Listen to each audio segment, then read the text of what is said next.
Make a request. Please ensure mobile phones are on silent.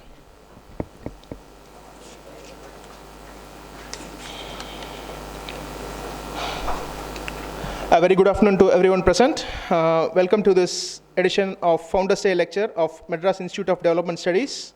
This is Prasanna. I handle publications at MIDS. May I briefly introduce the members on the stage. We have with us for today Professor Suresh Babu, Director of MIDS, Mr. N. Gopalaswamy, IAS, Chairperson of MIDS, chairing this session, and our chief guest to deliver this Founders Day lecture, Dr. Arvind Subramanian, Senior Fellow at Peterson Institute for International Economics and former Chief Economic Advisor to the Government of India. To begin with, may I now invite Professor Suresh Babu, Director of MIDS, for a welcome address, please.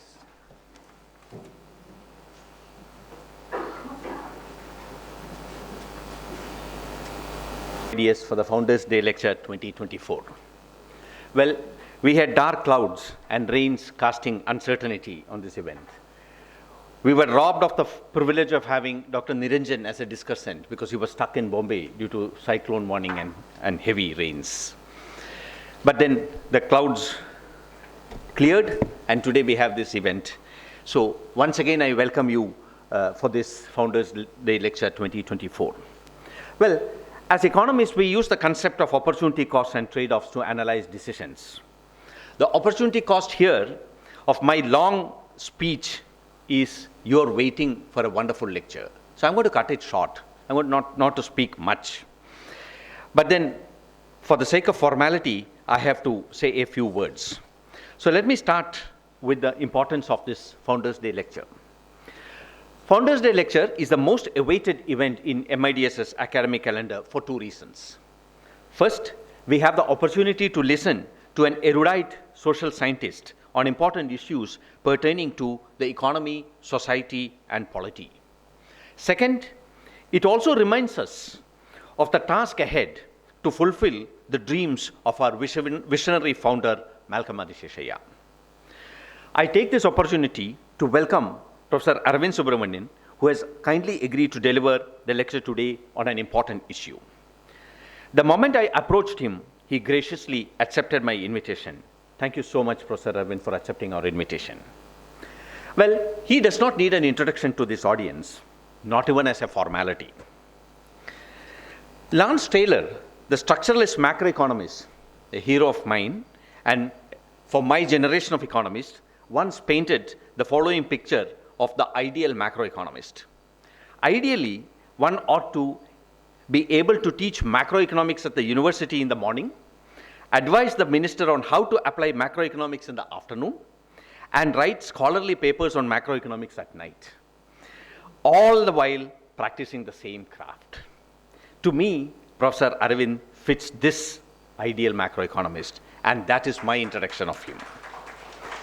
Ladies and gentlemen, if the title of the lecture evokes curiosity, I assure you that the speaker would ignite it more. Once again, welcome to MIDS, Professor Arvind. A warm welcome to our chairperson, Sri N. Gopalaswamy. He is our support and guide. Thank you so much for agreeing to chair this session, sir. I am not welcoming him again and again as he is a part of MIDS. I also welcome all other dignitaries present here today, officials from the Government of Tamil Nadu, ICSSR, as well as our friends from media who have come to cover this event. Finally, I welcome all of you, well-wishers of MIDS. You are our strength, and we count on you in our journey forward. Before I conclude, with the risk of being slightly boorish, let me give you a glimpse of our activities last year. MIDS and me are almost of the same age. In fact, MIDS is younger than me. MIDS recently celebrated belated Golden Jubilee. To commemorate the journey, MIDS organized a plethora of events which comprises of 20 seminars, 10 public lectures, 14 workshops, 5 panel discussions, 9 book releases, 7 library exhibitions. A total of 65 academic events across the last 2.5 years post-COVID. Of particular highlights were the seminars studying the impact of the pandemic, workshop on macroeconomics, workshop on V.O. Chidambarana, workshop on political economy, seminar on social sciences in India, workshop on the millet economy, history of economic thought, data quality, manuscriptology, state finance commissions, microeconometrics, industrial policy, and an FDP on proposal writing. Also widely covered is the Independence Day and Madras Day book exhibitions of our library. 7 books have been brought out under the banner of MIDS publications. The Institute Journal, Review of Development and Change, published by the SAGE, continues to see increased number of submissions every year, and our acceptance range remains healthy at around 16%. Well, the ideas of research or the larger areas of research which MIDS undertakes now include coastal transformation and fisher well-being, welfare schemes of the state government, documenting colonial Tamil Nadu household panel survey, economic valuation of wetlands, financial economics, economics of human development, as well as agriculture economics. Our 7 PhD students submitted their theses last year. Well, all of these would not have been possible without the untiring efforts of my predecessors. 2 officiating directors, Professor A.R. Venkatachalapati and Professor L. Venkatachalam, with very frugal human as well as financial resources available, made all these events possible in the last 2 years. Our new initiatives include a monthly newsletter carrying Tamil Nadu's economy in news called 10, a new series of publications which we call as policy briefs, as well as a monthly dialogue series titled Development Dialogues. In publications, we recently published a book by our former director, Professor Nilakantan. Now, we have another book coming on industrial policy in Tamil Nadu since colonial times, an edited volume on Adisheshayya's writings on economy and education, and an ambitious project compiling the publications surrounding the Slater villages. So let me conclude by welcoming you once again for today's lecture. Thank you so much.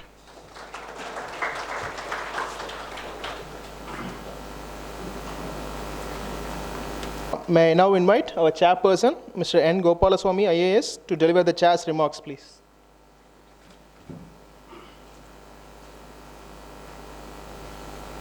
Good afternoon to all of you. On this occasion, I start with remembering with gratefulness the contribution of Malcolm Adiseshaya and his wife Elizabeth for setting up this institution. Malcolm Adiseshaya strongly believed, because he has contributed in so many areas that the list will be practically endless. He believed throughout his career the necessity for integration between theory and practice of economics, which was very close to his heart. His contribution is to various fields, including his stint in UNESCO and setting up various institutions within India, his matchless contribution. When Professor Babu was very brief, I should be briefer still. So I would like to welcome you all. We in MIDS are striving to, or struggling to in a way, struggling to keep afloat, as Professor Babu has rightly said. On this occasion, I must make this point that unfortunately the last 3-4 years have been rather bad for MIDS, in the sense that there has been a very lack of direction from the ICSSR, in the sense that ICSSR institutions are the only ones which have not been given the facility of the 7th Pay Commission. The offshoot of this is that institutions like MIDS are not preferred. After all, you need to get reasonably paid. So when other institutions can offer you 7th Pay Commission, obviously research students would not like to enroll themselves here, or faculty does not prefer. Very unfortunately, there seems to be no immediate end to this particular problem. Hopefully, the ICSR chairperson assured us, saying that he is working on some proposals, and soon we will see the light of the day. I hope so. This coming in a period when the contribution of institutions like MIDS, there are about 13, 14 institutions under the ICSR, they cannot be wished away, and unless there is a very great resolve to strengthen these institutions, we as Indians will be losers. So I take this opportunity to hope along with you that ICSR will soon find a way to solve this issue. Today's topic, of course, is a very interesting and important issue, and it's a very topical thing. And like you, I am also very curious and very eager to listen to Professor Arvind Subramanian. Therefore, without spending much more time on this occasion, I would welcome you all, wishing you all a wonderful lecture, and I'm quite sure both Arvind Subramanian and we will enjoy this. Thank you very much. Thank you. Sorry, sir. Thank you, sir. And now, ladies and gentlemen, we have a small unscheduled surprise of sorts here. We have brought out a coffee table book on our founder, Professor Malcolm Aisacia, and we believe there is no greater occasion to release this book. May I now request our chief guest, Dr. Arvind Subramanian, to unveil this book titled Malcolm Aisacia in Pictures, published by MIDS. I request our chairperson, Mr. N. Gopalaswamy, to receive the first copy of the book.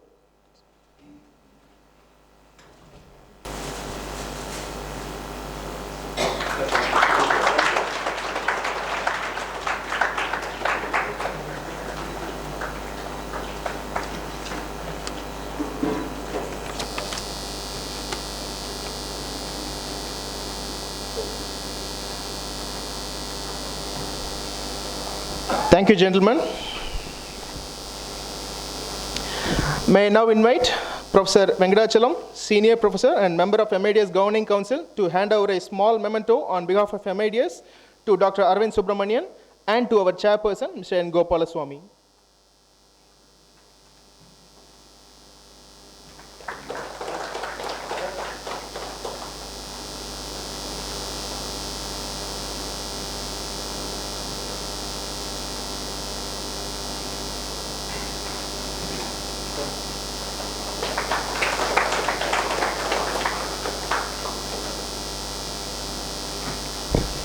Thank you once again, gentlemen.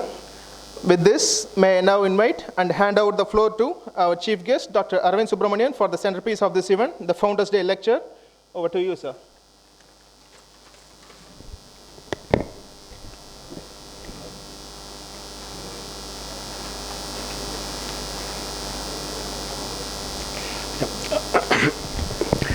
First of all,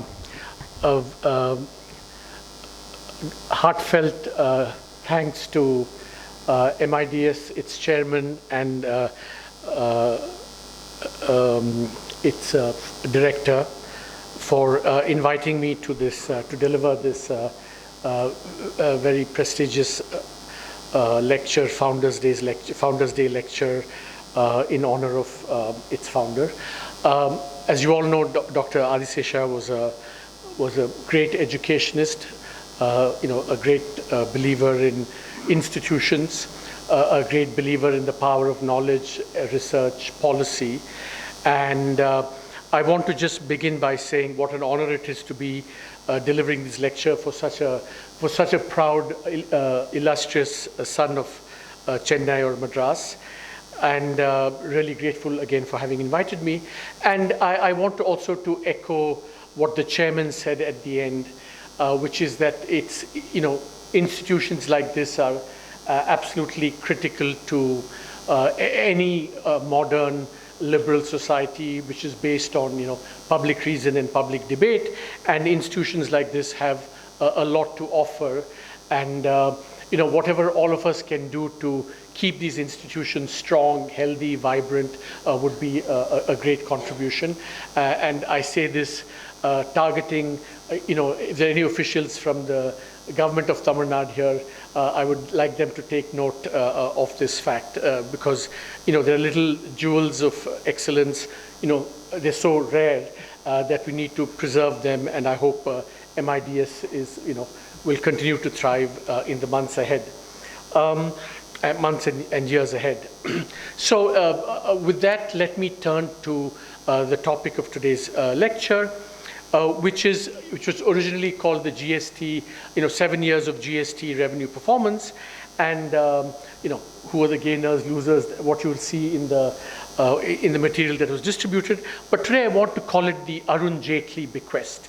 What you're going to see, I'm going to argue, is a lot due to what the former finance minister, the first finance minister of the government, of this government between 2014 and 2019, one of the things that he was able to accomplish, which I'm going to speak about in the next half an hour or so.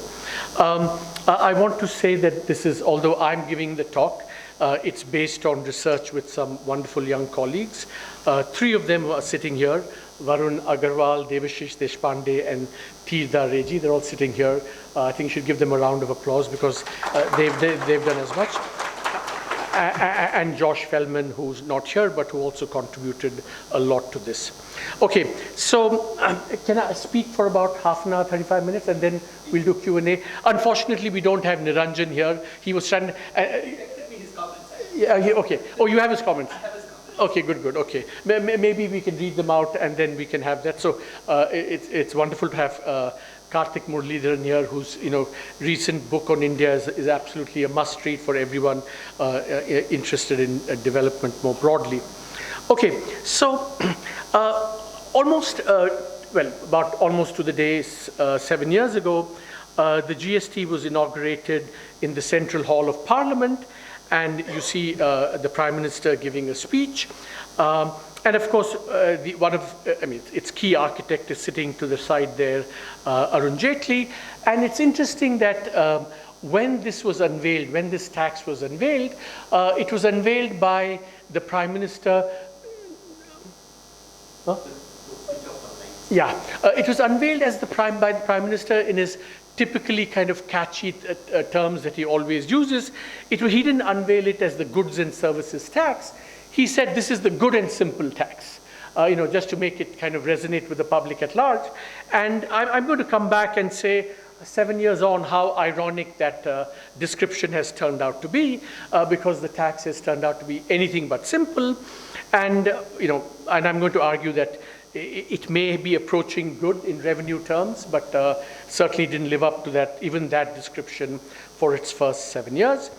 And, in a kind of somewhat self-referential thing, and I was there sitting along with Mr. Nipendra Mishra and P.K. Mishra watching this, and to have been associated with this maybe was one of the highlights of my professional career.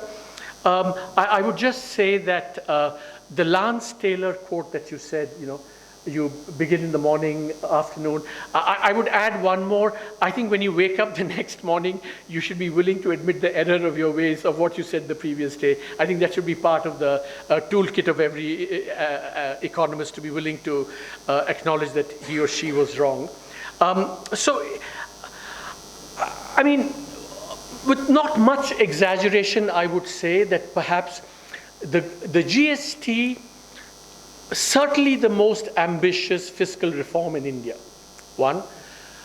Maybe one of the most ambitious fiscal reforms globally, and maybe one of India's most ambitious policy reforms more broadly, was the goods and services tax. It was a major achievement of cooperative federalism. This was done in 2016, and at that time, Mr. Trump had just come to power, saying he's going to disengage from the world. Brexit had just happened, so the sense of to each his own and to disengage was kind of becoming the zeitgeist of the time. And in some sense, the GST defied that trend of disengagement towards cooperation, because this was, in a very real sense, 29 plus 1 sovereign, quasi-sovereign entities giving up fiscal sovereignty, because remember, every state in India could do its own value-added tax, could do whatever it wanted in terms of rates, exemptions, etc. So 29, and so could the center, and they all came together and said, look, we're willing to give up this sovereignty for a common cause, which is to create one Indian market where goods could move freely from one state to another with kind of minimal barriers, with much more uniform taxes across the country. And really, for this national cause, all the states came together. It was also a major achievement of, something that speaks very highly of the Indian intellectual policy process, that this was a reform that was, for which the intellectual consensus was forged within India over 40, 50 years. I have to say that, of course it began with the great Raja Challaya first talking about the value-added tax in India, but actually, Devesh Kapoor and I are writing a book on India, and I went back and read all these tax committee reports, going back to 1940, 50, 51, even one before that. But in, I would say, a report in 1968, which was authored by, I think, S. Bhuthalingam, also from Chennai. He actually, well before the value-added tax was really well known, he kind of intuitively said this is what we should be doing in India, and what he suggested was really what today we would call a value-added tax. So it's really a, Indian, intellectual history, and of course, we had the contributions from several others, including Dr. Vijay Kelkar in the 13th Finance Commission, that led to this, the achievement of the GST. Now, this lecture is going to focus on one of its unique design features, which is it had a transitional revenue guarantee to the states. The states, see, India was in some sense leaping into the unknown with this tax. All these states were giving up sovereignty. They weren't very sure how it would work out. Remember, it's a completely different kind of tax. It's going to be unifying technology systems, administrative systems, tax systems. So it was a leap into the dark, and states were naturally anxious. So in order to reassure the states, to get buy-in from the states, the center had this revenue guarantee of 14%, which I'm going to, if we have the time, I'll tell you how the 14% came about. Very much, it was the personal generosity of Mr. Arun Jaitley that led to the 14% guarantee, which we can talk about, and that. I'm going to argue that turned out to be, quite amazing in many ways. And then also, of course, one has to be honest about this tax.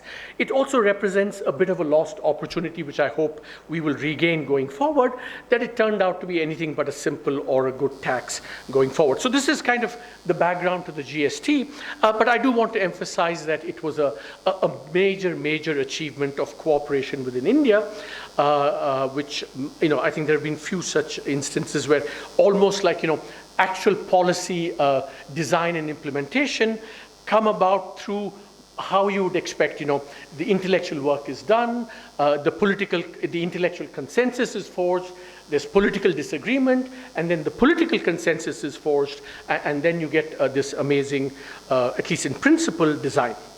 So let me begin with the first topic, which is, and I'm going to focus on the revenue performance because there are other aspects to the GST.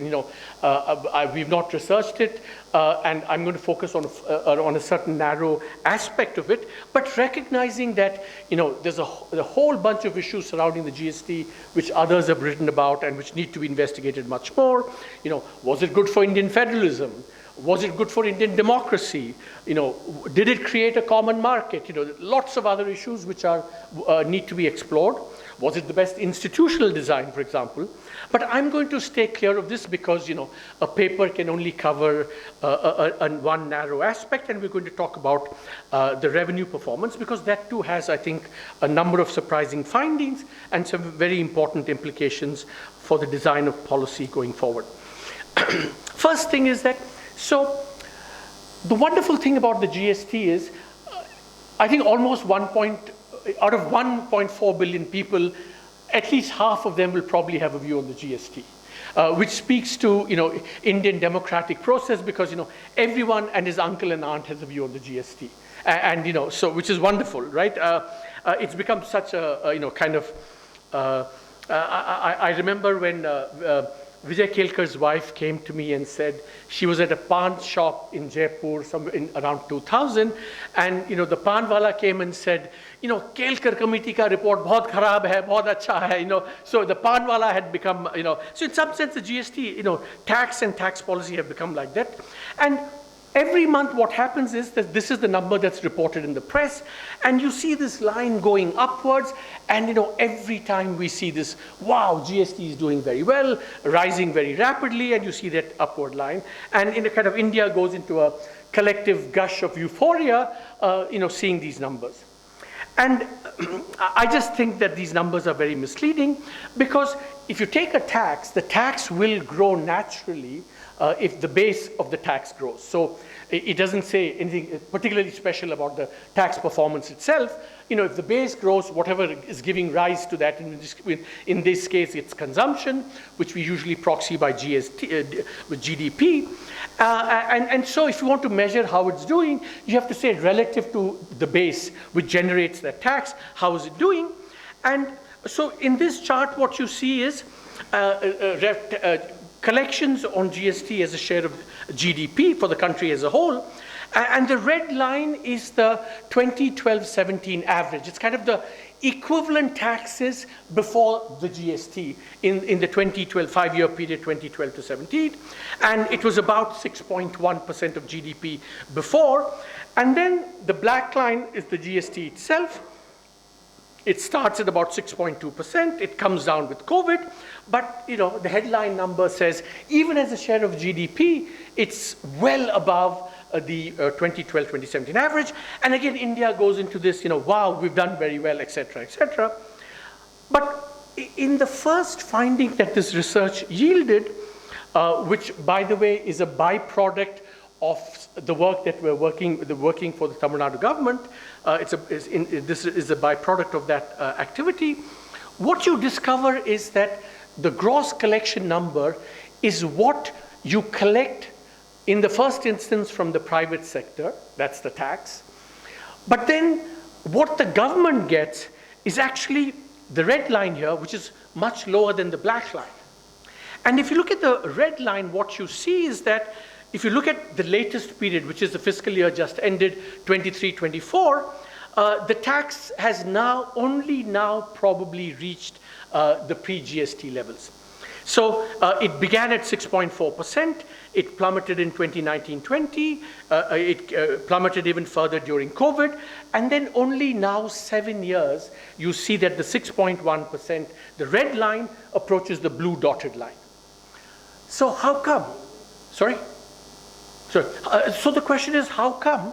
And the answer is very simple.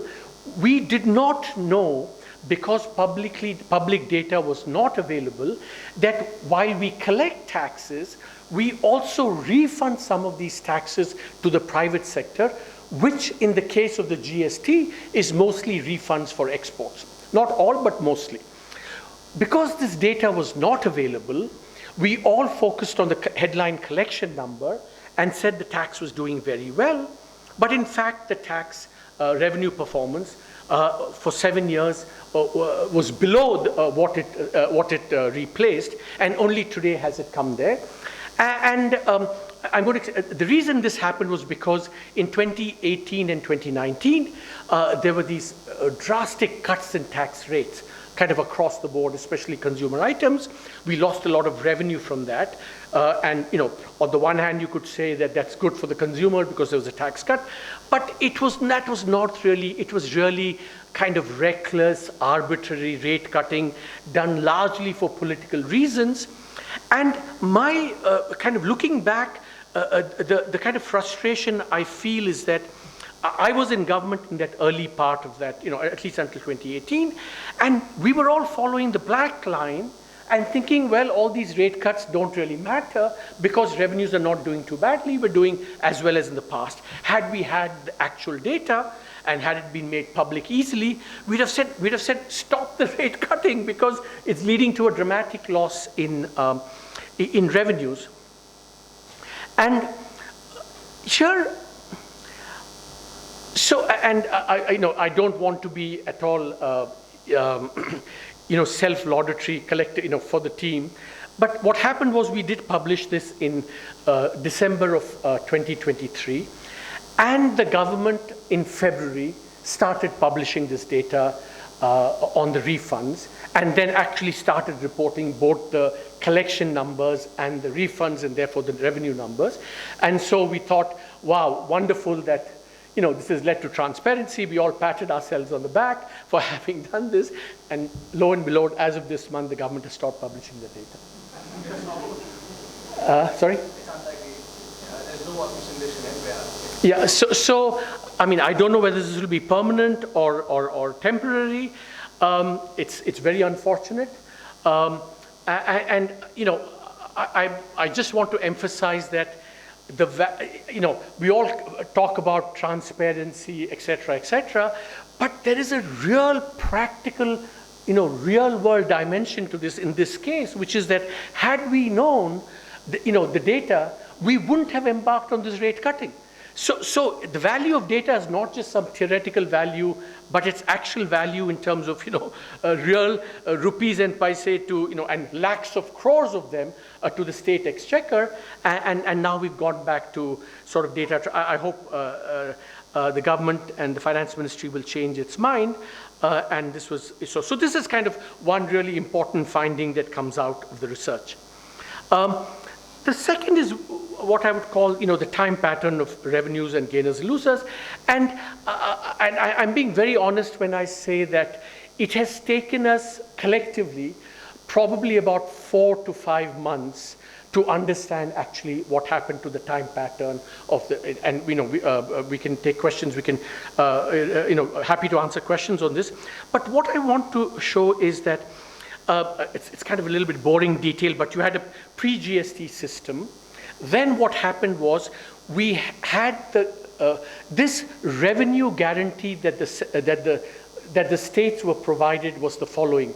For the first 5 years of the GST, every state would be guaranteed 14% annual growth of GST revenues starting from a base of 2015-16. So this was a 14% revenue. So no matter what happened to the tax itself, state governments, every state government would get 14% growth of its revenue for the first 5 years, from 2017 to July 2022. But what happened was that COVID happened, and because COVID happened, and the idea was the following, that a certain tax in the GST, which is called the cess, which is levied at a higher rate on certain goods, mainly what we call demerit goods, aerated drinks, cars, and tobacco, main categories. There the taxes were levied at a higher rate. We call this the cess. And the collections from this were earmarked to provide this 14% guarantee to the states. So it was like a earmarked tax. Now, what happened when COVID hit was those taxes that we collected from the revenue, from the cess, were not enough to meet the 14% guarantee. So the government had to take a loan. The central government took a loan to make sure. And then, so the transition, which would normally have been 5 years from 2017, 18 to 22, 23, had to be extended by 2 years because what happened, you borrowed money to meet the 14% guarantee. And then in the next 2 years, what happened was the cess was used to repay the loans, and the loans were about 2.75 lakh crores. So effectively, the transition from 5 years became 7 years. And because of what happened because of COVID. So in the first 5 years, states got the money, including the COVID loans. And in the last 2 years, all the cess money is being used to repay the COVID loans. And it's only after the loans are repaid, either at the end of this year or next year, that we will go into the true GST regime that will be true because it will not have we don't know, but it's likely not to have the compensation guarantee. So it will function like a normal GST tax without this cess and compensation business. So it will become like a regular GST. And that is what I call the steady state. So there are 3 time periods, or actually 4. The pre-GST, the 5-year transition with the revenue guarantee, then the 2-year thing where the loans are repaid, and then when it finally comes into being. And this is perhaps the most important a chart in this presentation. The red line is what the revenues of the states, including the loans that they receive. And the blue line is what the center received. So before 2016-17, the equivalent taxes, and 2017 to 2022, the transition regime, 5 years, and then the 2-year loan repayment. And what you find is this. Notice how the blue line collapses. Just before GST came into being, it was about 3.5% for the center. Over the whole 5 years, about 3.1, 3.2%. States was much lower, but because of the 14% guarantee, the revenues to the states, you see the red line rising after the GST comes into being. The centers collapses, and only now in fiscal 24 are they going to kind of become close to each other. So this tells you that the 14% compensation guarantee that the states were given was a kind of mini fiscal bonanza for the states, and it was a major revenue sacrifice by the center. And I'm going to say why this is important, so I just want to reiterate, a mini fiscal bonanza for the center and a major revenue sacrifice for the states. Now, how much did it amount to? It amounted to, it depends on the benchmark that you have. If you compare it with the pre-GST scheme, the pre-GST regime, it's about, about 0.2% for the states and more than 0.5% loss for the center. But notice one thing, you could have another benchmark, which is, I think, equally plausible, no doubt counterfactual. Notice how before the GST came into being, the red line is declining. So the taxes that the states were collecting before were kind of not very buoyant and were declining, whereas the center's buoyancy was rising. So you can do a scenario, again, all these are estimates, you make a number of assumptions, but broadly what you say is that had that pre-GST scenario prevailed post-GST as well, then the states would really have suffered very badly. And in that scenario, the states actually, the compensation guarantee gave them more than 0.5 percentage point of GDP, and the center lost about 1 percentage point of GDP. Now this number, by the way, if I say 0.6%, it is 0.6% of GDP every year on average for the 7 years of the transition. So it's like the states got more than 0.5 percentage point of GDP to spend because of the 14% guarantee. And so the numbers are really very big. The sacrifice on the part of the center is actually very big. Now, this is important to note because, let's be clear, the GST did entail sacrifice on the part of the states. It is also true that the GST became very contentious between the center, and remains contentious between the center and the states, where the center has been, I think to some extent justifiably been accused of being very centralizing, not very generous. When the COVID happened, there were some very bitter discussions between the center and the states. It's also true that this comes against a backdrop of political centralization on the part of the government in power. So the overall context is one of centralization, fiscal and political, by the government. So the states have been justifiably, I think, at the receiving end of this. But that doesn't mean we should not recognize that in this particular instance, this is a counterexample of actually the center having sacrificed almost 1% of GDP in order to get the GST. So this is a kind of almost like a welcome counter narrative, what I would call the Arun Jaitley legacy, because, I have to be careful here. Who gets the benefit of this? Should the government get the benefit? Should the creators of the GST get the benefit? Should it be some combination of the two? I have my views on that, but certainly Arun Jaitley gets a lot of the credit for actually providing this 14% guarantee.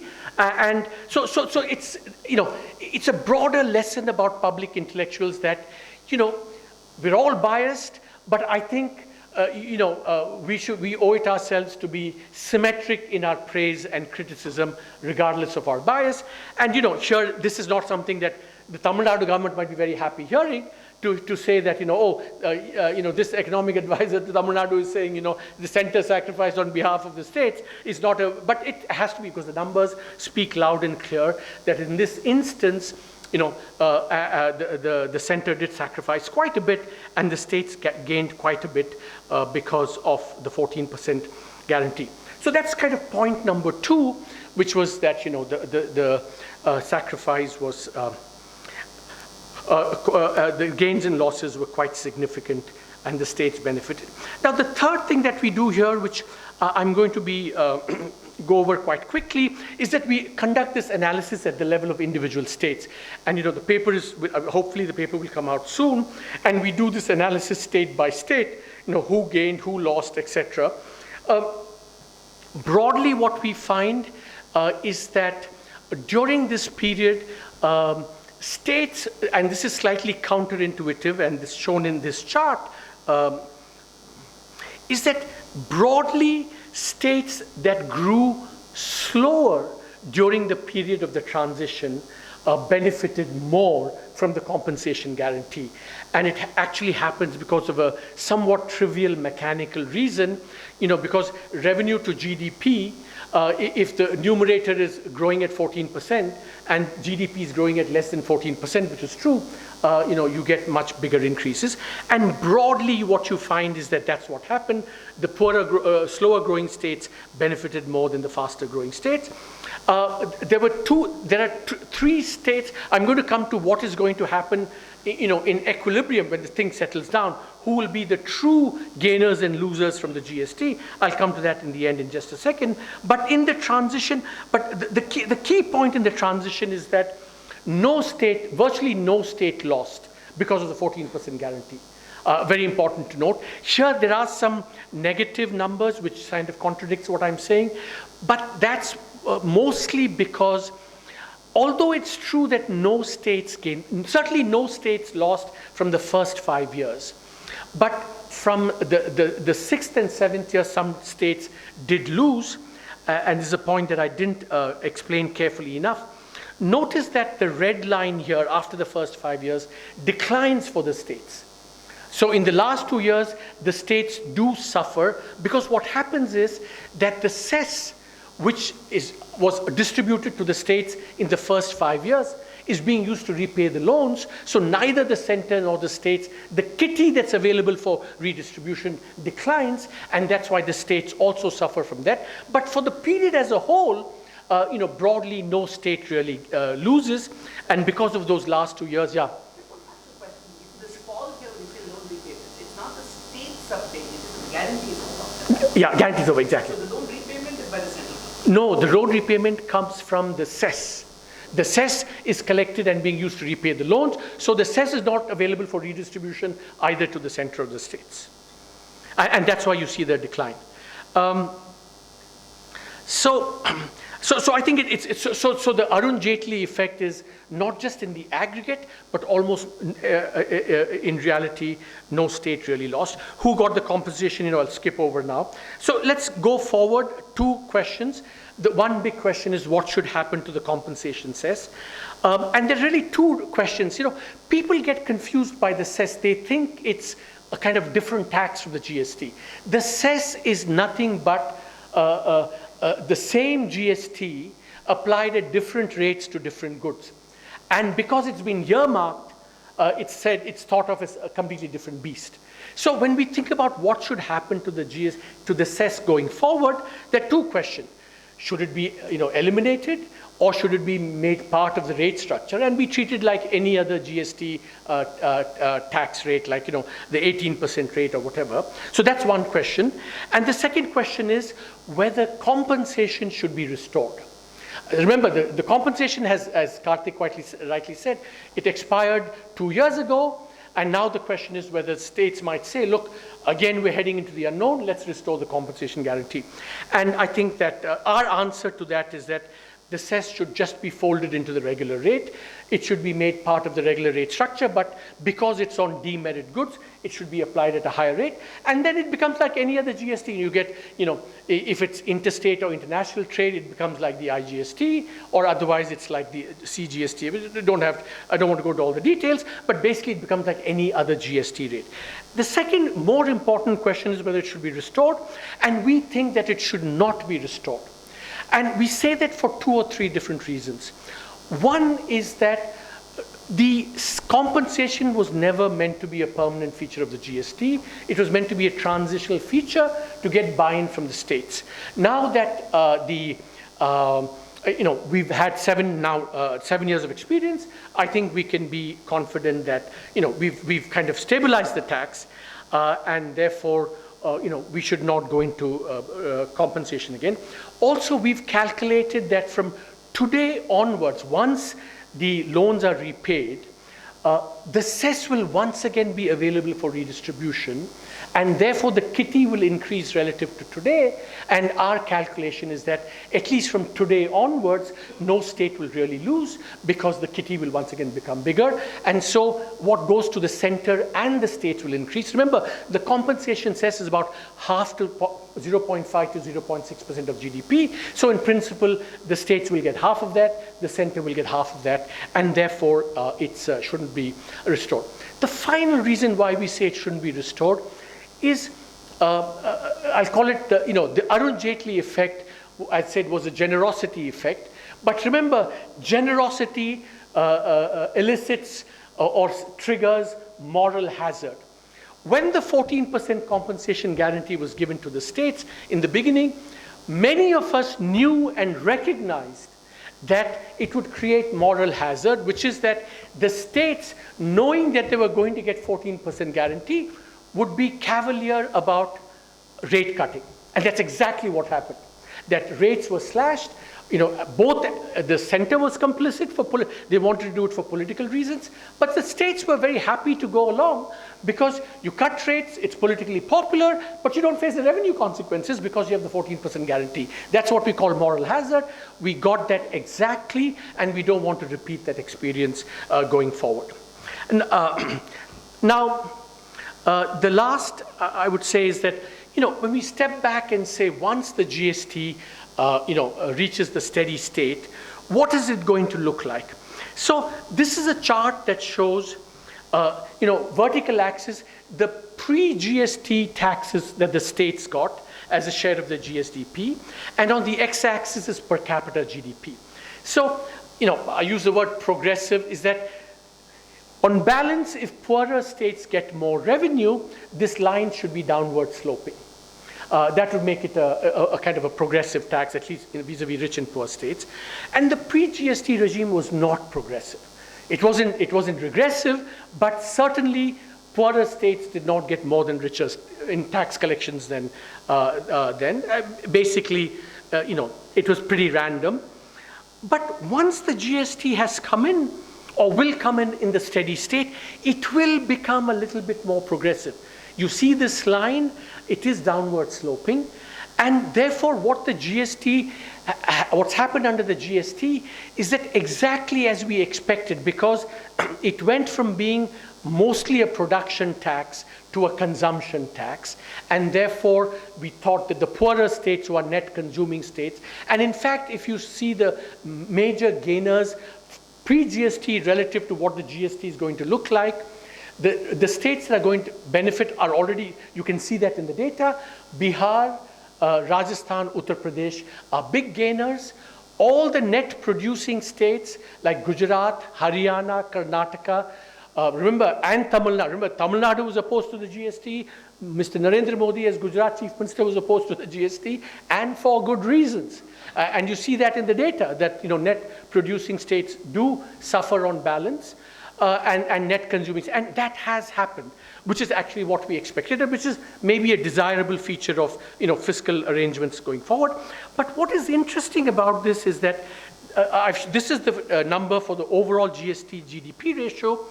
Now, remember, in the GST, you collect, it's a consumption tax, so you consume out of whatever is produced within your state, and you consume what's produced outside your state, which could either be other states or in other countries.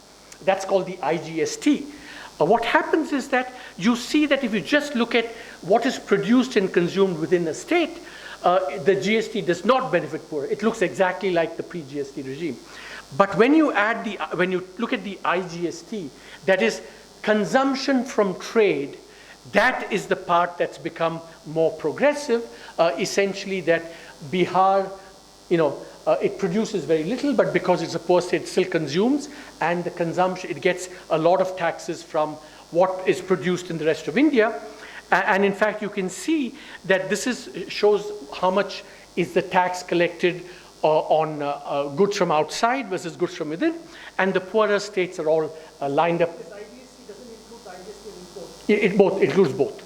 IGST on imports and IGST from other states, and you'll see that the poorer states are the ones that are consuming more from what's produced outside. So in some sense, the counter, what I wasn't aware of when we started was that we thought the GST would become more progressive, but it's become more progressive because of the possibilities of trade, and also because of the underlying enforcement of what is produced within and what's produced outside, which is a technical matter we can talk about later. Now, let me end. I've taken a long time. I think the overall revenue has been disappointing because of the tax cuts, and it's also been obscured because data has not been published. I think it's a phenomenal feat of cooperative federalism. Center sacrificed so that the states could get the 14%. This is the Arvind Subramanian generosity. I think on the impact on the individual states has been positive in the transition. Going forward, we have a recommendation for what to do to the cess. And of course, the GST in the steady state, it has favored poorer net consuming states over the richer net producing states. So I want to now conclude by offering a few more general remarks. I think the experience of this compensation guarantee has a much deeper lesson for fiscal federalism in India. Now, remember that when COVID hit, state finances were devastated. And remember, not just one state, all states were affected, and all states. Had the compensation guarantee not been there, state finances would have been devastated, and all state finances. What the compensation guarantee did was provide these counter-cyclical fiscal transfers to all the states at a time when the shocks were experienced by all the states. And because the center has a greater ability to borrow than the states, the compensation guarantee turned out to be a fantastic counter-cyclical guarantee measure, which I think should be embedded more fundamentally in our fiscal federalism arrangements, because as India becomes more integrated, whether it's because of climate change, and therefore, monsoon affecting many countries, whether it's because of pandemics or other things, these common shocks are going to increase, and our fiscal federalism arrangements need to incorporate this as a structural design feature. And the compensation guarantee, inadvertently, we didn't know when this was set up that there would be this major COVID shock, but it happened, and the Arvind Subramanian generosity turned out to be much more important in conceptual terms than we ever realized at the beginning. Now, looking ahead, now this part of the talk I said 600 million Indians have a view on this, and let me engage with all of you. We know what needs to be done going forward. The rate structure has become absolutely messy. Too many rates, too many exemptions, too many things. Apparently the CAG has a 700-page report documenting in great gory detail all the problems with this. And we all know that it has to be simplified. And I wrote the report just before on the revenue neutral rate, and I suggested that it be just 3 rates, a lower rate at about 8 to 10%, the standard rate at about 18%, and then I suggested that all the demerit goods should be taxed at 40%. By the way, if you look at the cesses, how they levied, I call this the monstrously complex cess, because this is a cess which, on tobacco, for example, there'll be a rate if the length of the cigarette is 2 inches, if the rate of the length of the cigarette is 3 inches, the rate of 6 inches. In the case of tobacco, and this is, I'm not kidding you, this is, if you chew it, it's a rate, if you swallow it, it's a different rate. How does the man know whether it's being stewed or, how does the tax administrator know if it's being, I mean, this is quite apart from all the things you've seen about, pizza, this, that, and the other, it's a monstrously complex. Huh? Yeah, exactly. So it's, and all these things we thought we left behind 30 years ago, but they've come back with this. So there's a strong need for simplification and rate. Because remember, it's not just that you need to simplify. Let's remember also that because we slashed rates, we lost revenue. So there's also a case for some increase in the average rate incidence itself. There's also a strong need for institutional reform. I think that see, in the initial years of the GST, because of Arun Jaitley's shepherding of the council, almost every decision was taken by consensus. Not almost, every decision was taken by consensus. I recall in late 2017, early 2018, when the council was discussing how to tax gambling. And everyone was on one side, and Kerala was on the other side. So the Kerala Finance Minister, Isaac Thomas, said, look, I realize I'm isolated. I'm not going to win this because everyone's against me, and I cannot be party to this decision, so let me walk out. It's my way of, even the former communist protest, kind of, bread and butter for communists, of course. Of course, now Rahul Gandhi is imbibing those traits. But Arun Jaitley said, no, Dr. Thomas, no, please come back. And a consensus, a compromise was forged in which the other 27 plus 1 agreed to accommodating Dr. Isaac Thomas in Kerala on gambling. That's how it worked by consensus. So in that atmosphere, even I was kind of had taken my eye off whatever institutional reform, etc. But once the broader political context changed and center-state relations more generally started becoming more acrimonious, that started infecting the proceedings of the GST Council as well. And then we became aware of some of the design limitations, institutional design limitations of the GST. And let me tell you one major, I think, oversight on our part. If you remember, the institutional precursor of the GST was the Empowered Committee set up by Yashwant Sinha. And what he did when, this was the VAT being implemented by the various states. And what he did was to say that this center-state forum will always be chaired by the finance minister of an opposition state. I mean, that was statesmanship. Amazing. You say because the center doesn't want to be overbearing. This is genuine cooperation. I think something like that we should have incorporated in the design of the GST Council, but it didn't happen. The third thing is that now you see, then and today, we should expand the GST base to petroleum and electricity. I used to be in favor of that 5 years ago. I am no longer in favor of that. I no longer am in favor of saying, let's bring petroleum and excise in electricity. By the way, both petroleum and electricity are now still under state purview. But still on efficiency grounds, there's a strong case that it should come in. But the politics now is very different. Because earlier, 5 years ago, the atmosphere was such that states were willing to forego some sovereignty because the overall ambience and context of center-state relations was, more friendly, as it were. Now, with that context having changed, I don't think that states would or should be willing to give up more fiscal sovereignty to a process that they now feel is not working as one would expect. Both on the same thing? Yeah. Petroleum, no, but electricity, yes? No, neither. Because both the states get a fair amount of revenue from both, and I don't think they should be giving that out. No, alcohol, that's a whole different conversation altogether. So that's something that, in Tamil Nadu, you don't want to talk about that. They will fight tooth and claw to bring, so let's not go into alcohol. I've deliberately left out alcohol on that. So serious reform, I believe, is unlikely. And I think it's unlikely because we missed the boat on simplification, minimal, stability of the system, institutional reform. Many of these things are only possible, in my view, at constitutional founding moments when the spirit is there to really, design good systems. And we lost that moment. All of us are at fault. I was very keen on simplicity, whatever, lost that battle. I think the political leadership was, not strong enough on some of these things which are justly touted as important design features.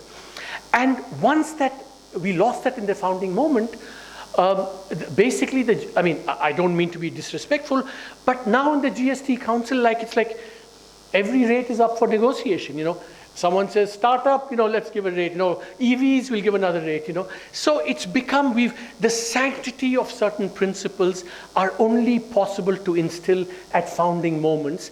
And once you lose that, so my bottom line here is that while I feel all these reforms like, 2-3 rates, simplification, etc., institutional reform, they are as imperative as they are unlikely to happen.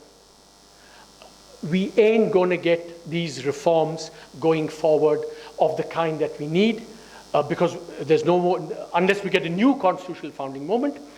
The habits now have become that this is everything's up for negotiation, that, what will go on, etc., etc. So the imperative of reform is as strong as its likelihood is low. It's not going to happen. We've lost it. So typical India, the conclusion is that there's still good news. The good news is that, remember, despite all these rate cuts, we lost the effective incidence of the taxes came down, but today the GST is back to its thing. So if we just muddle along without all these reforms, at least revenue-wise, we will do not too badly. And this will be the typical Indian equilibrium, a little bit of jugaad here, jugaad there, no real principle, some negotiation, some compromise. We'll muddle along, but, somehow the revenue performance will keep steadily increasing. And so if there's one prediction that I have for the next 5 years for the GST, just jugaad and muddling along, but not too bad in terms of revenue performance because there have been genuine efficiency gains, there have been genuine improvements which have allowed the revenues to come back despite all this massive rate cutting. So muddle through, jugaad, that's going to be the story of the GST going forward. Thank you very much.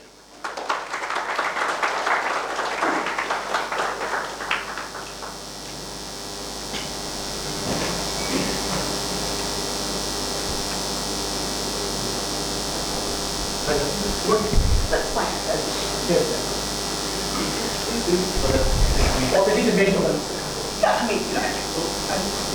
So, I didn't know that Niranjan had this surprise for us, though he's stuck in a cyclone. He has sent comments to Professor Karthik Muralidharan. Could I now invite Karthik to share the comments? Yeah, I'll do this quickly. So in fact, I bugged him at noon. I said, I'm going to, is there anything you want to say? Okay. So he just sent me a couple of things. So I'm just going to read out here. So he said, so here's just comments from Niranjan. He said, I liked Arvind's paper immensely. 2 results that surprised me were the fact that the net GST revenues have been far worse than the headline numbers suggest, and the fact that the union gave up revenues to the states during the transition.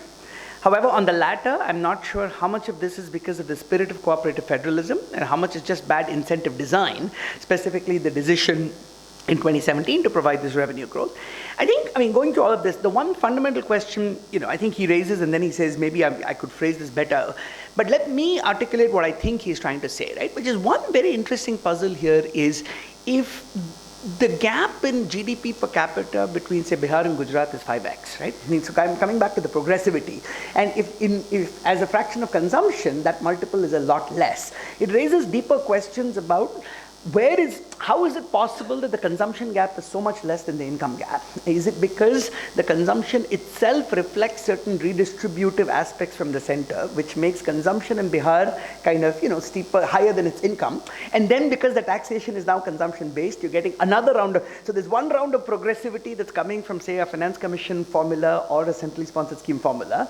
And there's another round of progressivity on top of that, which is now you're taxing the consumption. Is that the right way to think about it as to how kind of the production gap is 5x and the consumption gap is 1.5x? Yeah, I think that both those two are right, but the first one is not because of central government transfers, but that overall consumption gap is lower than the relative production gap. And you see some of that in the latest NSS data as well. That, and my read of that is, partly maybe we're underestimating, remittance inflows to states that come from, mobility and so on, right? So the relative consumption production thing is overall consumption, not just because of transfers from the center. That may be part of it, from PDS, whatever, but it's also because overall private consumption could be driven by remittances and other things. And a whole bunch of stuff. Yeah, but I think, so something that's interesting about, of course, I mean, I think for me, the main questions that come up was like 10,000 other research questions, right, that one could answer with the GST. And yeah, I'll turn it over, but I mean, I just had one simple question is like, when you say that this was a surprise, still you looked at the data, from the government's own perspective, given that they have to balance the budget, the refunds should be going out within a year of all of this. So why was there such a long lag between kind of, realizing that the true revenues are so much less than what's being claimed? Yeah. Within a year, the refunds came within 90 days of publication. These refunds were unbelievable, phenomenal, fast, and all the previous refunds. So how is that data was? Exactly. So yeah, so to the extent that yes, there's a BE, there's an hurry, but the actual estimate shows up within a year and a half. So the internal accounts should have caught this much sooner. So that's more a question of, just curiosity than a So the answer to that question, or the partial answer to that question is that, one should be fair here, that it's not that the government may necessarily have been unaware of this, okay? That because remember, finally we were able to compile this. We first compiled this even without the refunds data. If you remember, we did that. Because you had to look at government, central government and state government budget. You have to do budget by the actuals, right? But the inability or the failure of someone there to aggregate this at the level of public awareness and GST Council awareness also, because no member of the GST Council knows, what the collection, what the true revenues is, either for the center or the states. The center doesn't, it may know it for itself, but it may not know it for the other states as a whole.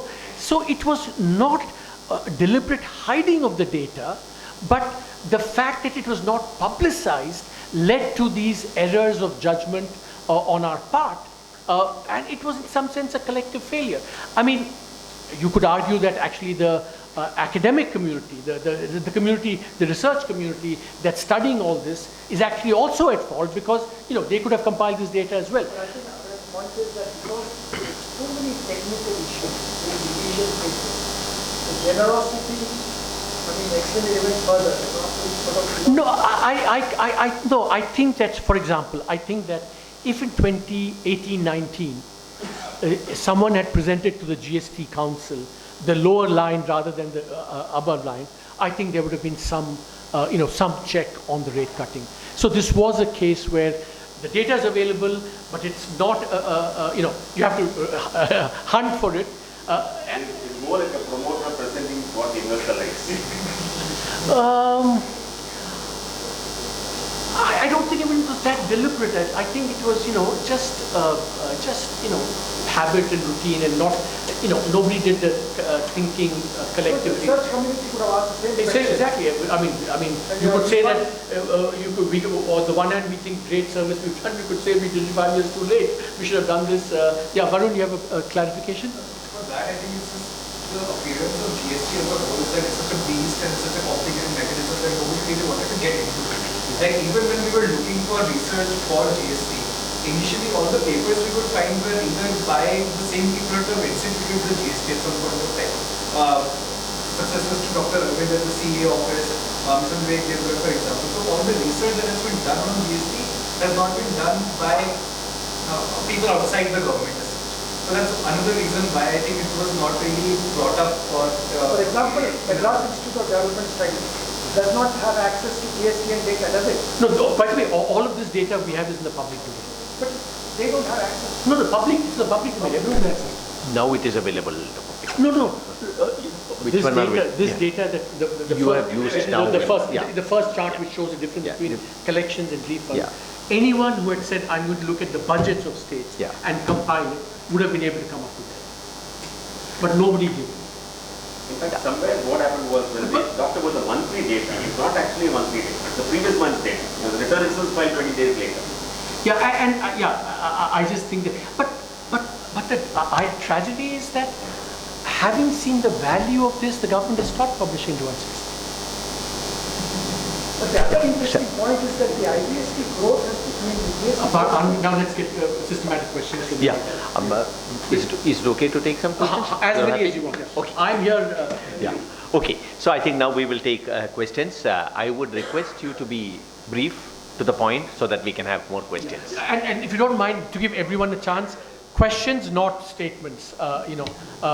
Statements because it's not because I don't like statements. It's a bit unfair to everyone else who may have questions, please. Yeah.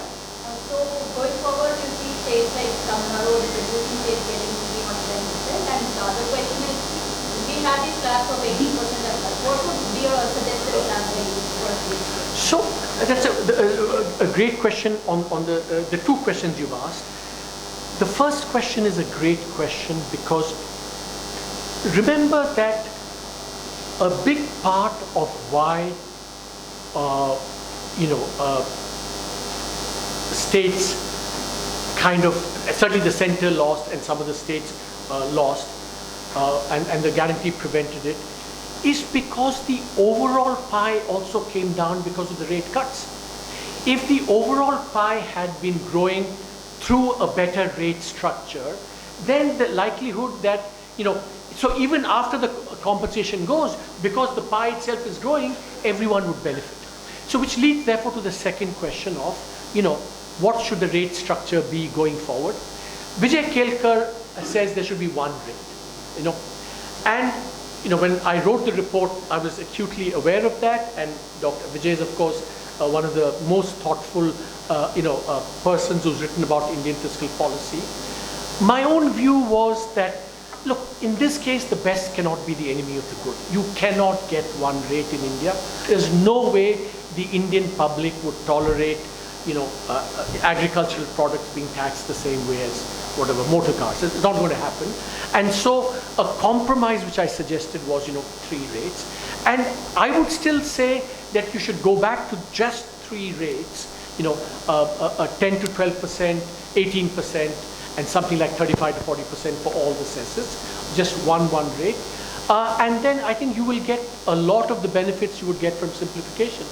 I mean, if you go, I would still say one rate would be the best option, but in a what Karthik would call in a political, it may not be the politically constrained optimum, as it were.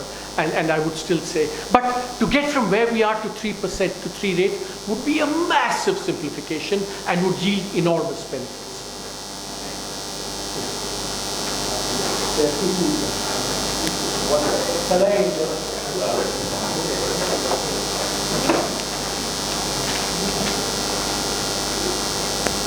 Hi, this is Sarnidharan here, and my question is, the indirect taxes, the proportion of indirect taxes in India has increased in the last 10 years. after GST, or more so after introduction of GST. And we know indirect taxes are detrimental for developing country. And we also see at the same time, the inequality in India has increased. It's nearly the same as the colonial times now. So what do you think? Do you think GST has something to do with increase in indirect taxes? And also this indirect taxes is majorly contributed by the bottom 60% of the population. And which is why we have 1% of the population earning 40% of the total wealth. And I have one more question, can I? No, just one. We'll come back if we have time. Just to be fair to everyone. See, my response to that would be simple. Would be to say we need to. I think our overall tax to GDP ratio is something like 17–18%, and I think we could easily think about 22–23 in that whatever rough ballpark. And the problem in India is that look at how many taxpayers, individual income taxpayers there are, and how little that is in terms of the potential. So the way to rectify that imbalance that you said was in fact to focus much more on raising individual income taxes rather than necessarily having to cut GST or whatever. So the rectification should come from the income tax side rather than somehow cutting indirect taxes. That would be my, because we need to increase overall tax collections in any case.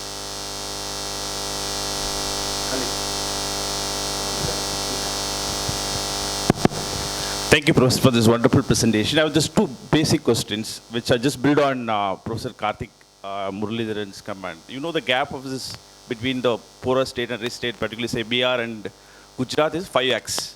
And the consumption is 1.5x it comes out. How much we can attribute this to tax compliance given the poorer state capacity in poor states? Is it because we know the ratio of the consumption GSTP would be similar, then you have a huge gap between the consumption and the income gap? Could it be attributed to compliance in the poorer states? Question one. The questions two is something to do with the GST Council, which mentioned at the end of the lecture mentioned the institutional reform.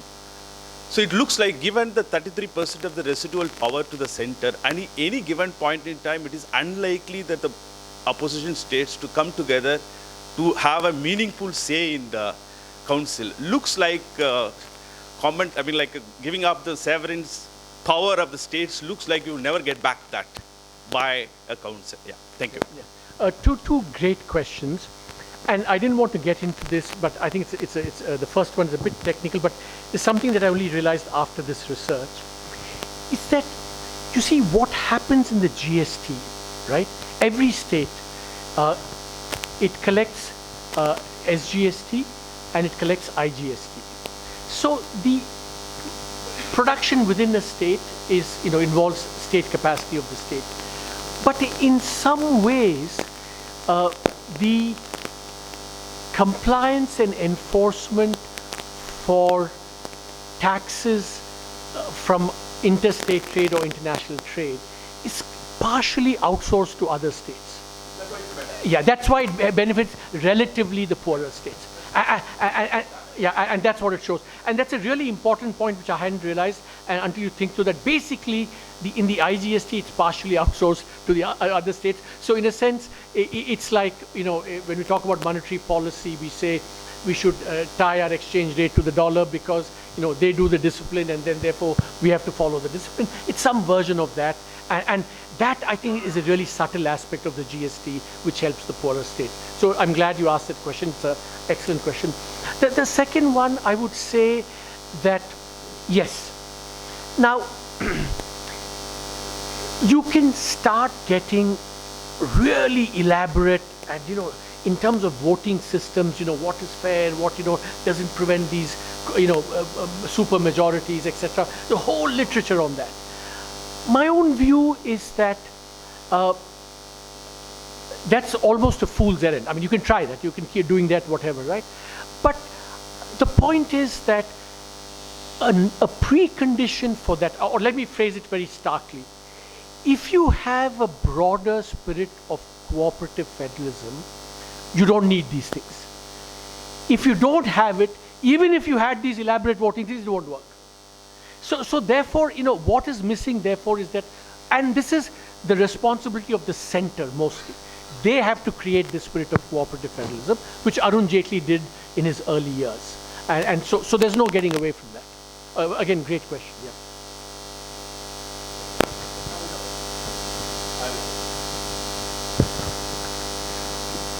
Thank you, sir, for such a wonderful discussion. Sir, I have two questions. I'm unable to prioritize myself. First up, I understand that you are favoring the center in introducing this guarantee in the fiscal federalism. No. Guarantee for the whatever the new taxes regime is. So, won't that necessarily distract the motive for the state to further collect the tax because they already have a guarantee? What is the need that they have to be strict with their collection? Exactly. So that's exactly why I was saying that going forward, you should not have it, right? We had it initially for a certain reason.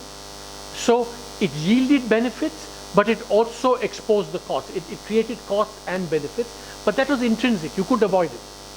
You needed to give that guarantee to get the buy-in from the states, but having given that, it led to this incentive problem. So in some sense, there's no getting away from that. You get you get both of them. It's like a package deal. But going forward, one of the reasons to have it has gone away. The unfamiliarity, whether there'll be enough revenue, and therefore now what you said becomes more important, and that's why we should have it going forward. And second, so I think let's, if you don't mind. Sir, did the shadow of demonetization have any impact on the thinking about these GST issues? It's a great question. That's another.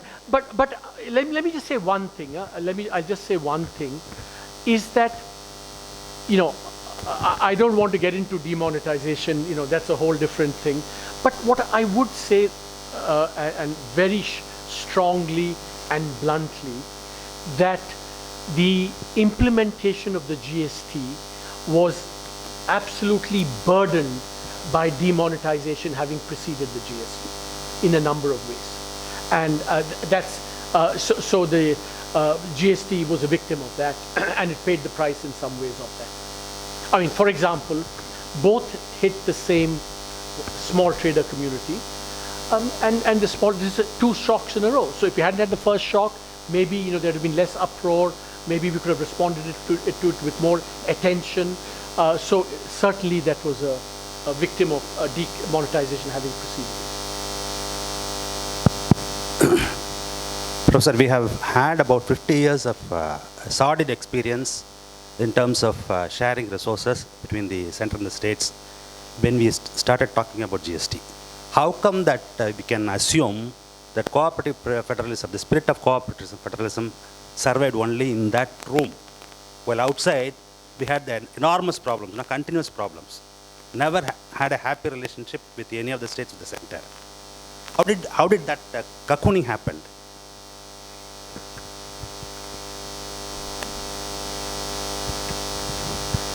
So, I think we may have different historical readings of, whether it was always sordid or not sordid or whatever, I think different.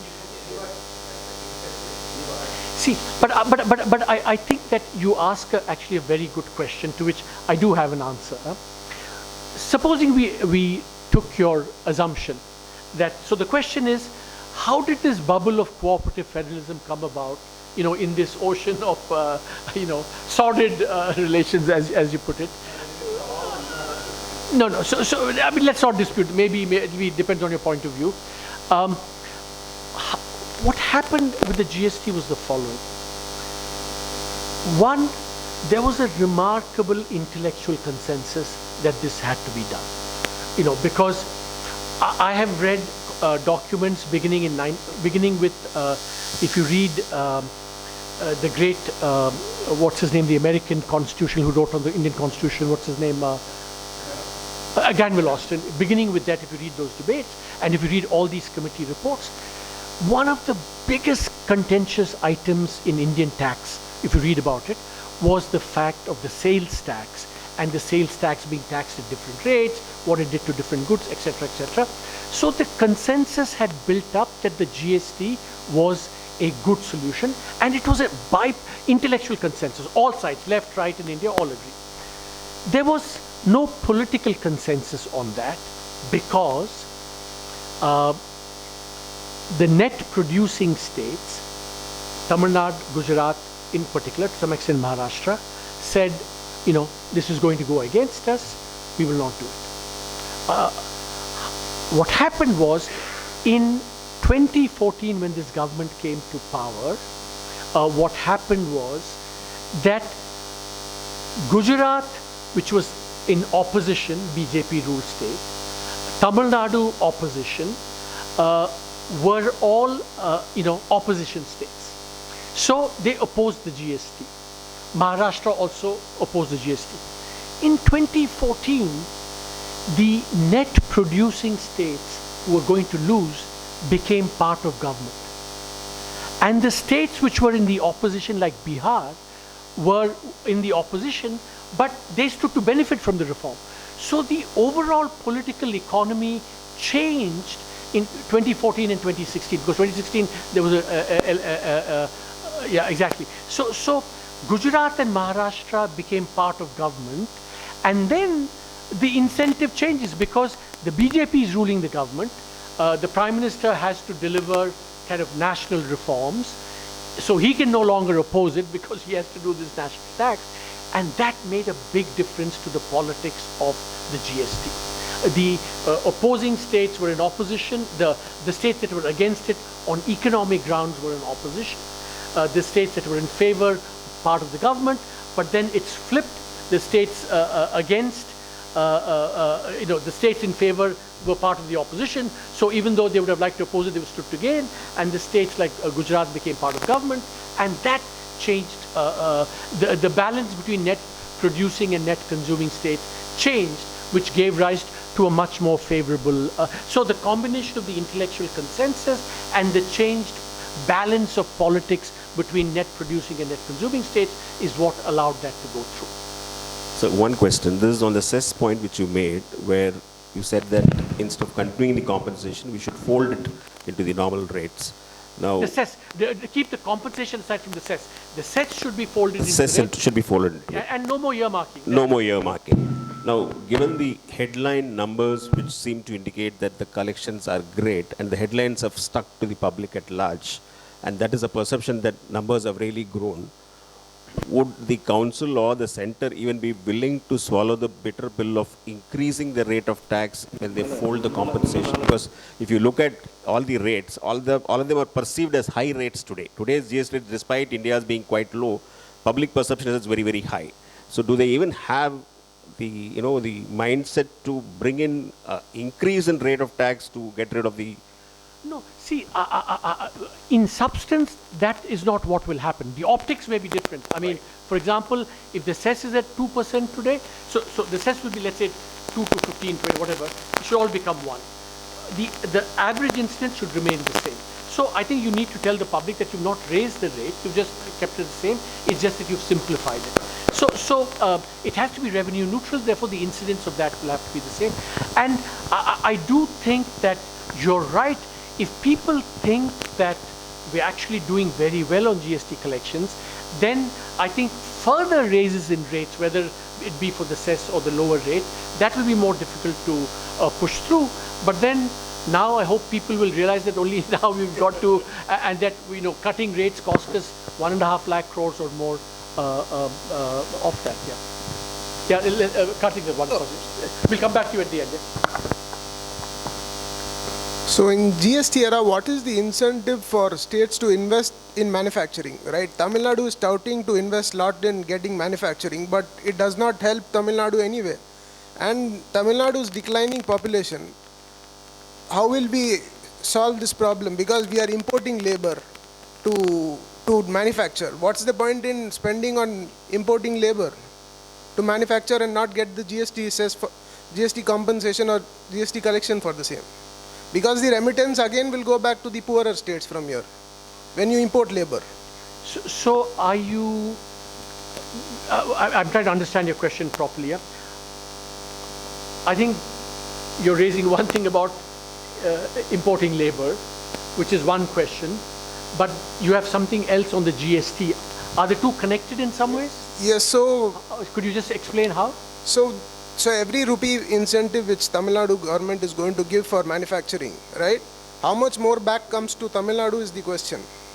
When you are going to import labor, it is not going to get you so much more result as if you become a high service or high-end services economy. See, I think. What is the tax to GDP ratio of Tamil Nadu pre-GST? No. See, no. I think the question is a much richer and bigger question than just taxes or whatever. You want to make Tamil Nadu a manufacturing state because of a lot of benefits. It creates employment, it creates private employment, private wealth, and a lot of private benefits, which need to be factored in. And then you're talking about then the fiscal benefits of that, which is a different question, I think. And it is true that if you now produce one more unit of value added in manufacturing, when you had a net tax based on net production, you would have gained more than with the GST. So there is that fundamental thing about the GST, because it's a consumption tax, it's going to benefit those that are consuming that rather than those who are producing that. But that's only one side of the coin of whether you want to promote manufacturing or not. You want to promote manufacturing for a whole bunch of other reasons, and that is one component that. And every state has to make that benefit cost calculation and decide accordingly. And I would say that in this, the private gains just dwarf whatever fiscal consequences there will be from this, right? I mean, you could produce more wealth, all the multiplier effects of that. So the margins when you manufacture are lower than if you do high-end services.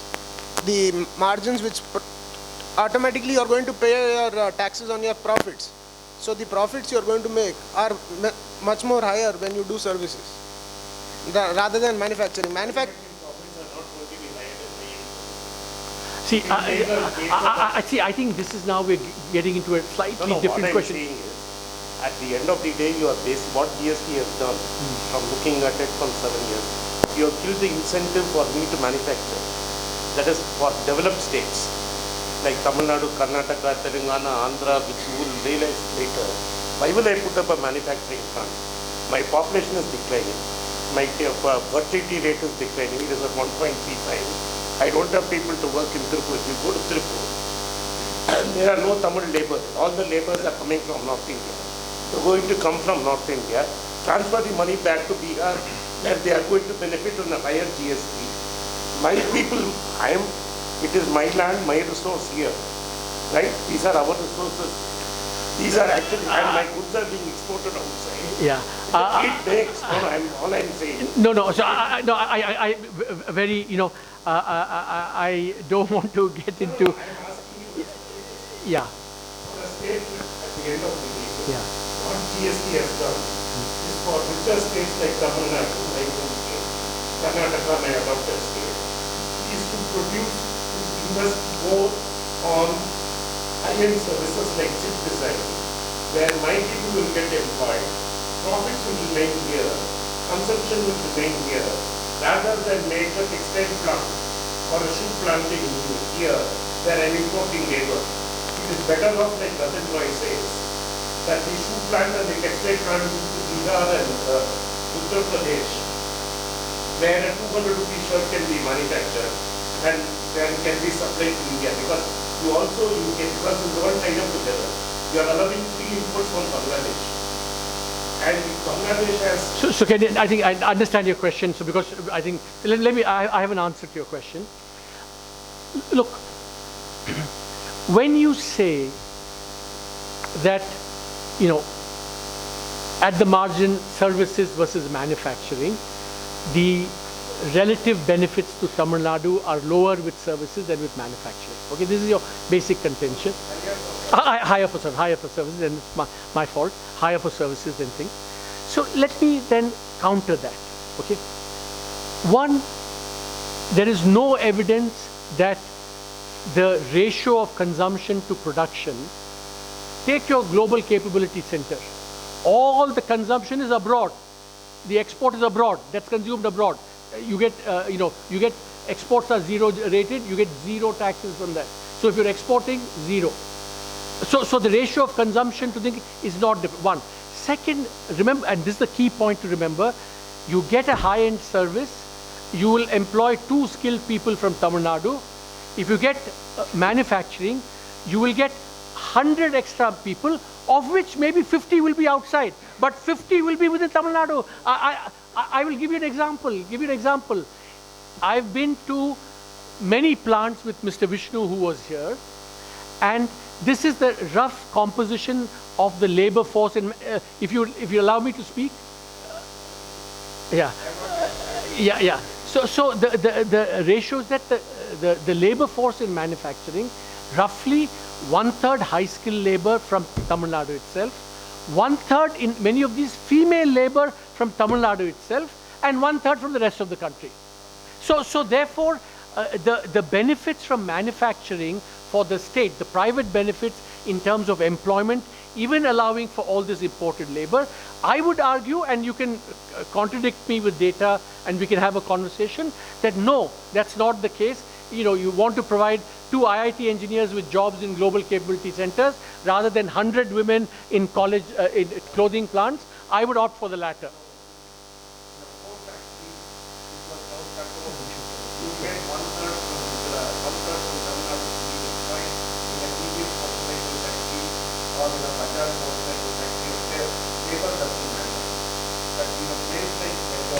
At silkwood or manufactured leather is being processed or textile is being processed in silk.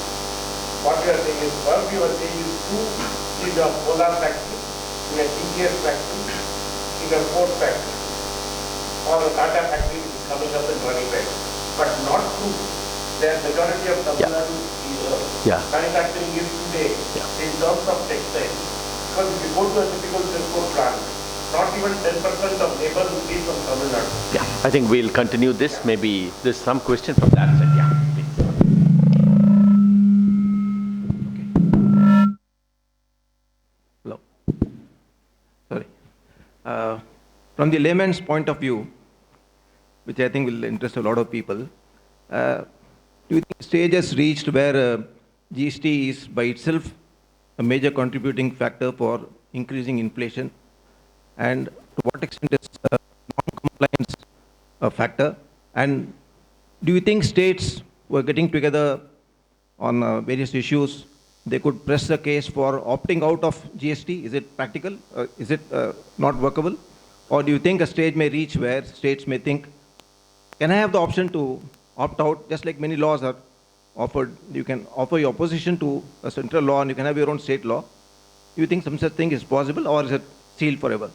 So on the first question, the answer to that is, remember that over the 5 years, tax rates have been slashed. The GST tax rates have been slashed.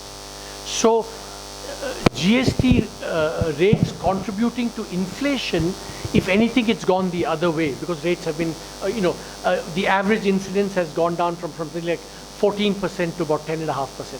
So there's been tax cuts rather than tax increases, and therefore I think that can't be, you have inflation, but that's for other reasons. See, your second question is a really good one for the following reason. See, my own view is that for all the kind of disenchantment that exists on the GST for states like Tamil Nadu, and it's legitimate, you can have these, doubts about the GST and so on. My early calculation was, even when the GST was coming to being, because many states had the same anxieties that were expressed, right, that was going to happen, and the loss of sovereignty and so on. And my view always was that some of these anxieties would be overridden and overcome with a buoyant revenue. If revenues had been buoyant, right, then states would have said, look, I've lost from sovereignty, I've lost, whatever, center-state relations, but I have gained substantially in terms of revenue. Now, going forward, If that continues, that's why I think we need to have a buoyant revenue system. If that continues, I think states will not seriously contemplate the exit option. However, if that doesn't happen, then the grievances expressed will attain more salience, and then we will be in a real predicament, because then some states will say, what did we get in return? We lost manufacturing, we've lost services, we've lost revenue, and we've lost sovereignty, and in return we don't even get the revenues, right? And if that happens, I think we could come to that situation. And in fact, that's my fear. That's my fear, is that absolutely fundamental to this glue is having buoyant revenue. Absolutely fundamental. But if it doesn't happen, then what will happen is that I think that's if it unravels, it could be a very serious thing going forward. Yeah. Yeah, exactly. Yeah. Comment there. So Rajaji, when he first introduced sales tax, he said it's a temporary method. Now it has become another form. It has become an all-pervasive tax. Anything you buy is related to or non-related to you. Anything you will buy is affected to this tax. At multiple levels, the source of raw materials, the source of anything is changed, and anything is changed.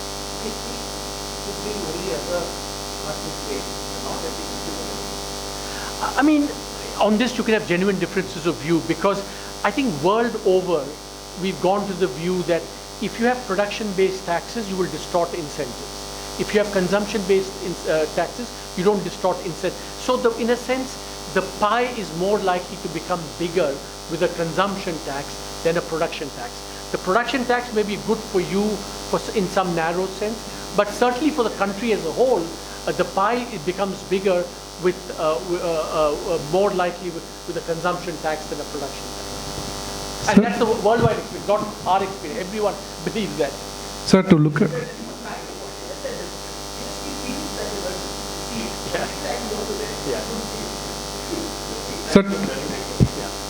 Sir, to look at this in a more granular fashion, do you have access to the consumption data, the GST data by sector, like food and...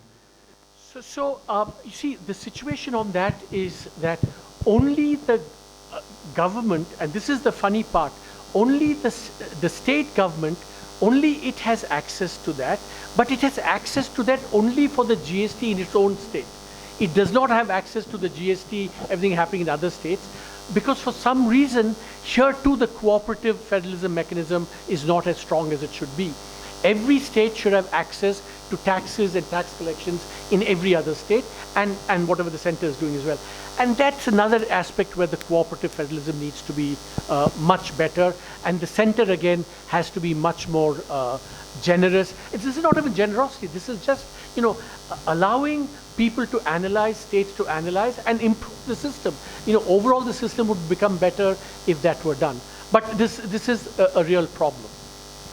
Sir, in 2017 you wrote that GST is actually gradually formalizing the economy. What's your view, sir, after 5 years? It's a great question, and my view is that that has happened. And the evidence for that, I don't have the precise evidence, but the fact that you've cut rates so much and finally revenues have come back is partly because of, because we don't know the actual thing, is collection efficiency. But part of that collection efficiency is because the informal sector has increasingly been formalized. And I think that's been, it's just that we don't again have the data publicly available for people to document this, and something that we would like to document in our work as well. But certainly, the collection efficiency improvement, some of it is due to increasing formalization, and that's one of the benefits of the GST. Yeah. So, pardon me if I'm asking a point for the second time, but as a layman, I just want to clarify, if you could help clarify. You've mentioned cooperative federalism several times, but this was when it was introduced in 2017. If you look at the intersection of the political, like your black and red lines, intersection of the economic reform suggested against the backdrop of the politics, it did not appear, as a layperson, it did not give us any hint of cooperative federalism at all. So it seemed, like, for lack of a better usage, a kind of muscular bulldozer kind of tactic. So, and I think that still remains with a lot of people. So this idea of cooperative federalism, which is of course a very wonderful thing, we didn't really see it, feel it, because it is the backdrop. We have to see it in the intersection of economics and politics, and we didn't quite see it that way. Yeah, it's a great question, and I've said that. Maybe I haven't said it as explicitly as you've said it, but the only distinction I would make is that when it was first introduced and in the first year, there were disagreements, debates, but the overall sense was that this was because all decisions were taken by consensus, and so on. And I gave you the example of what happened with, Kerala, and there were numerous instances of that. But where you're 100% right is that when the broader politics of the government changed after 2018, especially after 2019, when that changed towards much more authoritarian centralizing thing, whether it was COVID, whether it was all these other things, whether it was the GST itself, when the overall context deteriorated, when many of these decisions were taken unilaterally without consultation, that affected, as you quite rightly said, the perception. I would say it spilled over and infected the GST. And that is what it is, and you have to be honest in accepting that. Absolutely. Yeah, I think we'll stop with maybe one last question from my side. Of course. Not exactly to GST, but yeah. I mean, there seems to be a kind of a competition among states for special status nowadays. We see a lot of it in the northeast, and now it is slowly spreading to the eastern belt kind of a thing. What is your take in terms of resource allocation, as well as skewing this whole resource allocation, not only from a GST perspective, but also from a broader sense of resource allocation, when more and more states are actually demanding special status and things of that sort? See, I think there are two different questions. You raised great questions. One is the special status demands, right?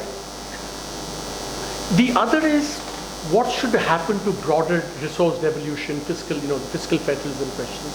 I think there are two different questions. I think the fiscal federalism arrangements, in fact, Abhishek here, who's sitting here, he and I have written stuff with other colleagues as well, which at some stage we will, put forth. And there, I think there need to be some changes in the fiscal federal arrangements.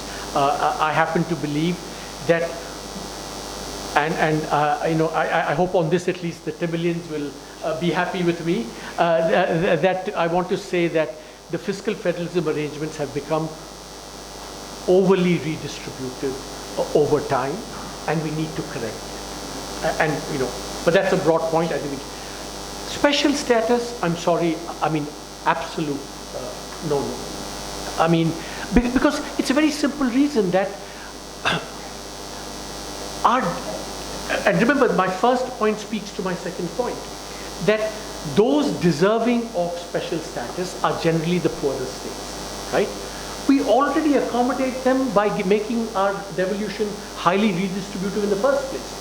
So therefore, to have, additional kind of thing, it just will, contaminate the political discussions even more, make them even more acrimonious, and therefore it shouldn't happen. Now, especially if special status is demanded by states that are richer on average or very rich compared to the poorer states, there's just no basis for granting that. And then once you say grant special status to, say, Andhra Pradesh, for example, other states should line up and say, why not us? We're poorer than you, why not us? So I think therefore that we should be very careful about this. If anything, our fiscal federal arrangements have gone too much in favor of redistribution at the expense of states like Tamil Nadu and Karnataka and Kerala. I think we need to mention that. However, look, the truth is, I am Indian first and Tamilian second. right? Let's be clear. That's certainly my what I feel. That the fiscal federalism arrangements cannot have open-ended and rising redistribution, but it cannot have no redistribution either. And I think even the southern states, I think what they should object to is this open-ended rising redistribution rather than some redistribution. I think the redistribution has just gotten way too much, and there's no sign that it's going to be checked. So that's I think what the fiscal federalism arrangements should accept, and I hope then you will also grant me 10 million passport. Surprisingly, we both went to the same school. I am an artist. Okay. But you cannot be unfair. Yeah, yeah. That the Hindi counting cannot take away. And that's I mean, let's not face it as Hindi, but my second language was Hindi in school. No, but But what I'm trying to tell you cannot, if push comes to shove, if we keep like you as a Tamil, you will have the, what you call the delimitation happen, where we are going to, where the UP and a Bihar will give a complete majority to a central government. That's actually a very good point to say that. So therefore, what I've said about the redistribution becomes especially important in light of what he said. If because delimitation is also, in some sense, is a principle you have to accept. One man or one woman, one vote. But to make that, to allow that to happen, some of the imbalance, something has to be rectified. You have the last word, sir. What I'm saying is, the road to Delhi is always going to UP. When the delimitation cannot make it worse. No, sorry. Can I amend that? The road to Delhi always goes via Gandhinagar and Ahmedabad. No, that would be decent times. I think we are running out of time. Thank you, Dr. Arvind Subramanian, for the wonderful lecture and an excellent discussion. I'd like to invite Dr. Jaffer, faculty at MIDS, for a vote of thanks, please.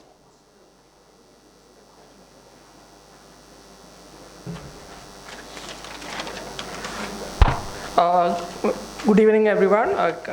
On behalf of MIDS and the organizing committee, I would like to make a formal thanks for all who has gathered here. I hope this the discussion and the debate will not get over.